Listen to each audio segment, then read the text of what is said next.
statement by Minister Shri S Jaishankar. Mr. Chairman, sir, I rise to apprise this august House of certain recent developments pertaining to Bangladesh.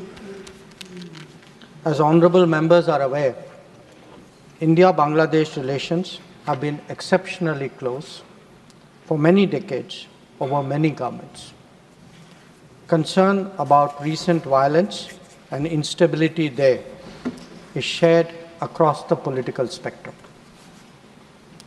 Since the election in January 2024, there has been considerable tension, deep divides, and growing polarization in Bangladesh politics.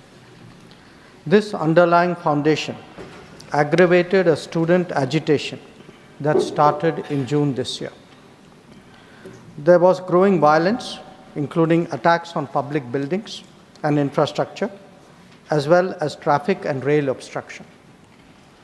The violence continued through the month of July. Throughout this period, we repeatedly counseled restraint and urged that the situation be diffused through dialogue. Similar urgings were made to various political forces with whom we were in touch. So, despite a Supreme Court judgment on 21 July, there was no let-up in the public agitation. Various decisions and actions taken thereafter only exacerbated the situation. The agitation at this stage coalesced around a one-point agenda, that is that the Prime Minister, Sheikh Hasina, should step down. On 4th August, events took a very serious turn. Attacks on the police, including police stations and government installations, intensified even as overall levels of violence greatly escalated. Properties of individuals associated with the regime were torched across the country. What was particularly worrying was that minorities, their businesses and temples also came under attack at multiple locations. The full extent of this is still not clear. Sir, on 5th August, demonstrators converged in Dhaka despite the curfew. Our understanding is that after a meeting with leaders of the security establishment, Prime Minister Sheikh Hasina apparently made the decision to resign. At very short notice, she requested approval to come for the moment to India. We simultaneously received a request for flight clearance from Bangladesh authorities. She arrived yesterday evening in Delhi.